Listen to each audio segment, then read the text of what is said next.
इस्लामी मुआशरे को पुरअमन बनाना, अमन शांति का माहौल पैदा करना, उसका सिर्फ एक हल है, इस्लाम हमारे अमल में आ जाए, हमारे ज़िंदगी में हमारे कौल और अमल में आ जाए तो पूरी दुनिया में अमन व अमान हो सकता है। और जब मुसलमान इस्लाम और शरीयत की पाबंदी करने लगे, हमारे आखिरी नबी मोहम्मद सल्लल्लाहु अलैहि वसल्लम की सीरत उनके किरदार और उनकी लाई हुई हिदायत और तालीमात को अगर अपना ले तो अमन ही अमन है और दुनिया में रहमत ही रहमत है। क्यों? तीन चीज़ें हमारे सामने हैं। इस्लाम के माने होते हैं अब सलामत रहना और गैरों को सलामत रखना। नंबर दो, हमारा रब जो है अल्लाह रब्बुल आलमीन अरहमुर राहिमीन है। नंबर दो, हमारे मोहम्मद सल्लम है, अल्लाह इनको रहमतुल लिल आलमीन बनाया है। नंबर तीन, हमारा पास कुरान है, कुरान को हुदल लिल आलमीन और रहमतुल लिल मुमिनीन बनाया है। तो सबसे बड़ा इलाज ये है कि इंसान पूरी तौर पर इस्लाम पर आ जाए, सारी मुश्किलात हल। और आखिरी चीज़ बताएंगे, अगर हिंदुस्तान का मुसलमान सही मुसलमान हो जाए तो मैं समझता हूँ इस्लाम की बरकत से हिंदू, सिख, बुद्धिस्ट सब के सब अमन व अमान की ज़िंदगी गुजारेंगे। ज़रूरत है इस्लाम आने की और इस्लाम पर अमल करने की।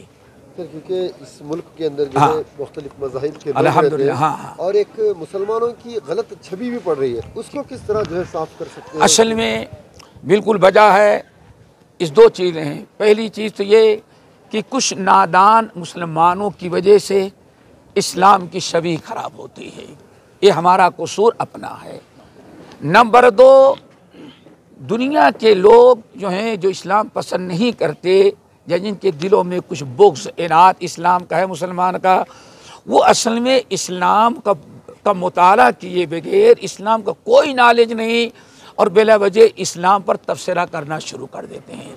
इसलिए बर्र शकीर खुसूसन हिंदुस्तान के मुसलमान जहाँ 50 मज़ाहिब हैं, आज मैं अपनी सबसे बड़ी ज़िम्मेदारी और हर मुसलमान की ज़िम्मेदारी मैं समझता हूँ कि नबी सल्लम की सीरत और किरदार अगर पूरी कायनात के सामने आ जाए तो इस्लाम के ख़िलाफ़ कोई आवाज़ उठाने का मौका नहीं मिल सकता। नशे के आदी बन चुके हैं अक्सर नौजवान। देखें, किसी कौम के अंदर बिगाड़ पैदा होना, दुनिया दुश्मन पैदा करना चाहता है तो वहाँ के नौजवानों में नशे आवर चीज़ों को आम करता है। हर इंसान को, हर बाशिंदा हिंदुस्तान का, उसे चाहिए कि नशे पर कंट्रोल करे, हुकूमत कार्रवाई करे और पुलिस अमानतदारी के साथ अगर ऐसे लोगों को जो अमन व अमान बरकरार रखना चाहे और नौजवानों को जो इस्लाम ने या जो कानून संविधान मुकर्रर किया गया है तो यकीनन नशे ख़त्म हो सकता है और सारे घर उजड़ने से बन जाएंगे, खूनरेज़ी कत्ल सब ख़त्म हो जाए। नौजवान किसी भी कौम की रीढ़ की हड्डी होते हैं, उनकी इस्लाह या उनका बिगाड़ अगली पीढ़ी की इस्लाह और अगली पीढ़ी के बिगाड़ का से जुड़ा हुआ है। आज हम नौजवानों को जैसा बनाएंगे अगली पीढ़ी को वो वैसा ही अगला सबक देंगे। अब जहाँ तक इस प्रोग्राम की बात है और नौजवानों को मैसेज देने की बात की गई है, ख़ास तौर से अमन व सलामती के उन्वान के, बेसिक उन्वान के तहत, यानी टॉपिक जो है वो अमन व सलामती वाला, उसकी एक बड़ी वजह ये है कि हम देखते हैं कि आजकल इस्लाम के ताल्लुक़ से जो हमारे दूसरे गैर मुस्लिम भाई हैं वो तो उनको तो गलत मैसेजेस, गलत तालीमात पहुंचाई जाती है कि इस्लाम में ऐसी तालीम है, वैसी तालीम है, शिद्दत पसंदी या आतंक, जो बिल्कुल गलत बात है। हाँ, मैं अगर मेरी आवाज़ आपके माध्यम से उन तक पहुँचे तो उनसे मैं रिक्वेस्ट करूँगा कि किसी भी दीन मज़हब को जानने के लिए उसके असल टेक्स्ट बुक को देखें। आप दूसरों की बात, मुझे अगर हिंदू धर्म के बारे में मालूमात लेना है तो मैं किसी ईसाई की बात को पढ़कर नहीं मानूंगा, हिंदू धर्म की जो टेक्स्ट बुक है उसको पढ़ूंगा। तो इस्लाम की सही तालीम, इस्लाम के जो टेक्स्ट बुक्स हैं, कुरान और अल्लाह के नबी मोहम्मद सल्लल्लाहु अलैहि वसल्लम की तालीमात, उनको पढ़ना होगा। तो ये गैर तो जो है वो नावाकिफ़ है, इसलिए मुसलमानों के बारे में उनकी जो है थिंकिंग ऐसी बनती है कि ये ऐसा ऐसा सोचते हैं। हमारे बहुत सारे नौजवानों का मामला ये है कि वो आज के माहौल में साजिशों का शिकार होते हैं। इस्लाम के ख़िलाफ़ बहुत सारी जो तहरीकें इंटरनेशनल लेवल पर, नेशनल लेवल पर चल रही हैं, वो नौजवानों को अलग अलग फ़िक्र और उनका अफ़कार और चीज़ों को मुतासिर करके ऐसा बनाने की कोशिश करती है कि वो कुछ जज्बाती बातें करें, कुछ उल्टी सीधी हरकतें करें, और जब वो इस तरह की चीज़ें करते हैं मीडिया में उसको हाईलाइट किया जाता है, तो ये मैसेज जाता है कि इस्लाम की तरबियत में इनको ऐसा बनाया गया है। तो हम नौजवानों को ये बताना चाह रहे हैं कि सही दीन और इस्लाम क्या है।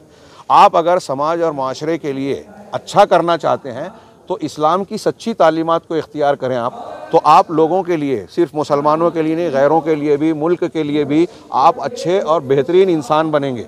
और मैं ऐसा मानता हूँ, मैंने बहुत सारी स्पीच में कहा कि अगर एक मुसलमान मोहम्मद सल्लल्लाहु अलैहि वसल्लम की तालीमात पर अमल करेगा, जैसे सच बोलना, लोगों का एहतराम करना और दूसरी बहुत सारी चीज़ें, तो मैं ऐसा मानता हूं कि पुलिस वाले भी और एजेंसीज़ भी ये बोलेंगे कि एक मुसलमान है तो वह ऐसी गलत हरकत नहीं कर सकता कि किसी बेगुनाह को मारना तो दूर की बात है, उसे एक तमाचा मार देवे, नहीं कर सकता। हमारे यहाँ एक मक्खी को नाजायज़ तरीके से मारना, एक चिड़िया को नाजायज़ तरीके से मारना मना है। अमन सलामती के पैगाम में जब जंगों की हालत होती थी, उसमें मोहम्मद सल्लल्लाहु अलैहि वसल्लम की तालीम है कि जंग की हालत में कोई अगर इबादत गाह में, हाँ, मंदिर हो, गिरजा हो, उसमें अगर इबादत कर रहा है तो उसको नुकसान नहीं पहुंचाना, बूढ़े आदमी को नुकसान नहीं पहुंचाना, औरतों को नहीं छेड़ना, बच्चों को कुछ नहीं करना, फसल खड़ी है खेत को नहीं जलाना, मकानात को नहीं जलाना। ये हमारी तालीमात हैं। और हमारे नौजवानों को ये बताया जाता है कि अगर कोई मुखालिफ है तो तुम उसके साथ शिद्दत इख्तियार करो, और कुछ नौजवान धोखा खा के ऐसी कुछ बातें कर लेते हैं तो गलत मैसेज जाता है। तो हम सही मैसेज और अमन सलामती का वो पैगाम जो इस्लाम सही तरीके से देता है, मोहम्मद सल्लल्लाहु अलैहि वसल्लम की तालीमात देती है, हम उसको ताज़ा करने और की कोशिश कर रहे हैं। और ये नौजवानों को मैसेज देना चाहते हैं कि दुनिया में भलाई और सच्चाई, अच्छाई, अमन फैलाने का, शांति फैलाने का तरीक़ा वही है जो मोहम्मद सल्लल्लाहु अलैहि वसल्लम ने तालीमात में दिया। आप दूसरे तरीक़ों को फॉलो मत करो। सर, क्योंकि मोहम्मद सल्लल्लाहु अलैहि वसल्लम जो है रहमतुल आलमीन है जी, मुसलमानों के लिए नहीं बल्कि तमाम आलम के लिए रहमत बनकर आए जी। तो अगर उनकी सीरत को अगर पढ़ना चाहें तो सबसे या बेहतरीन या आसान किताब अब कौन सी हमारे नाज़रीन को, चाहे वो किसी भी मज़हब से ताल्लुक़ रखते हैं, क्या रेफ़र करना चाहेंगे? ये इसमें आसान और मुफीद किताब के एतबार से अगर बोला जाए तो मोटी बारीक अलग अलग उसमें लिखी गई है। रहमतुल आलमीन एक किताब है सीरत से मुतालिक, काजी सलमान सुलेमान मंसूर पुरी साहब, ये अपने दौर में पटियाला कोर्ट के जज भी थे, मजिस्ट्रेट थे। इन्होंने बड़ी बेहतरीन किताब लिखी है रहमतुल आलमीन, जो आपने जिक्र किया। और उन्होंने 3 वॉल्यूम्स लिखे हैं। आखिरी वॉल्यूम में ये बताया है कि मोहम्मद सल्लल्लाहु अलैहि वसल्लम पूरी दुनिया के लिए रहमत कैसे हैं। वैसे हमारे अकीदे के मुताबिक उम्मुल मोमिनीन आयशा, जो मोहम्मद रसूलुल्लाह सल्लल्लाहु अलैहि वसल्लम की बीवियों में से एक बीवी थी, हमारी माओं में से एक माँ है आयशा रज़ियल्लाहु ताला अन्हा, उन्होंने ये कहा कि किसी ने पूछा कि आपकी सीरत कैरेक्टर क्या था, तो उन्होंने कहा कि कुरान, जो कुरान अल्लाह के कलाम में लफ्ज़ों में और शब्दों में है, वो मोहम्मद सल्लल्लाहु अलैहि वसल्लम के कैरेक्टर में और ज़िंदगी में आपको मिलेगा। तो एक शक्ल तो ये है कि आप सीरत यहाँ पढ़ें कुरान में, कुरान का ट्रांसलेशन, उसकी तालीमात, तफसीर। इस सिलसिले में पब्लिक लेवल पे अहसनुल बयान और उसके ट्रांसलेशन आज अवेलेबल हैं, उसको पढ़ सकते हैं। रहमतुल आलमीन और अर्रहीकुल मख्तूम सैयद सुलेमान नदवी साहब का एक छोटा निस्बतन आसान किताब है, रहमत आलम, लेकिन मैं ये नहीं जानता कि वो हिंदी या मराठी में दूसरी लैंग्वेजेस में है या नहीं। उर्दू ज़बान में आसान बच्चों के लिए और सादी ज़बान में समझने के लिए रहमत आलम की शक्ल में किताबें हैं। सीरत ऐसा टॉपिक है। हाँ, आपने जो सवाल किया, मेरे लिए दिक्कत हो गई कि मैं किसे पेश करूं। दुनिया में सबसे ज़्यादा किसी टॉपिक पे अगर किताब लिखी गई है, ये मैं ऐसे ही नहीं कह रहा हूँ, अब्दुल हलीम अवैस ने सबूतों के साथ अपनी किताब रिसालत के साये में, अरबी की किताब थी, उसका तर्जुमा हुआ। उसमें उन्होंने कहा कि दुनिया में सबसे ज़्यादा जिस टॉपिक पर किताबें लिखी गई है मोहम्मद सल्लल्लाहु अलैहि वसल्लम की सीरत है। और इसमें हैरत की बात, मैं इसके माध्यम से आपको बात को बढ़ा रहा हूँ कि मोहम्मद इंदा उलमाइल गर्ब, शेख खलील यासीन मिस्र के एक आलिम है, उनकी किताब है। उन्होंने उस किताब में बताया कि कम से कम 250 क्रिश्चियन और ज्यूस, यहूदी और नसारा उलमा ऐसे हैं जिन्होंने दूसरे बहुत सारे टॉपिक्स पे किताबें लिखी, लेकिन दुनिया में उनको शोहरत उस वक्त मिली, मशहूर उस वक्त हुए जब उन्होंने मोहम्मद सल्लल्लाहु अलैहि वसल्लम की सीरत पर किताब लिखी, और वो आज दुनिया में मौजूद हैं, लाइब्रेरियों में उसको खंगाला जा सकता है। अर्रहीकुल मख्तूम जो है मुख्तलिफ ज़ुबानों में हिंद में दस्तयाब हो सकती है? जी हाँ, अर्रहीकुल मख्तूम के ट्रांसलेशन जो है इंग्लिश में हो चुका है, मेरे इल्म के मुताबिक हिंदी में भी अवेलेबल है। अहम मौजू है और ऐसे प्रोग्राम जगह जगह मुनाकिद होने चाहिए ताकि माशरे में इस्लाह हो सके, क्योंकि आज पूरी दुनिया इस चीज़ को लेकर परेशान है कि माशरे में अमन नहीं है। हर जगह आए दिन हम सुनते रहते हैं, जानते रहते हैं, कहीं कत्ल हो गया, कहीं चोरी हो गई, कहीं डकैती हो गई, कहीं किसी माँ बहन की इज़्ज़त लूट ली गई, या इसी तरीके से क्या है माशरे में अमन और खौफ का माहौल है। तो इस्लाम ये तालीम देता है कि किसी का माल ना चुराया जाए, किसी का माल नाजायज़ तरीक़े से ना लिया जाए, औरतों को इज़्ज़त की जाए, जिसके जो हुकूक़ हैं वो अदा किए जाएँ। इसी तरीके से माशरे में दूसरे जो हुकूक़ हैं उसको भी अदा किए जाएँ, पड़ोसियों के हुकूक़ अदा किए जाएँ, माँ बहन के हुकूक़ अदा किए जाएँ।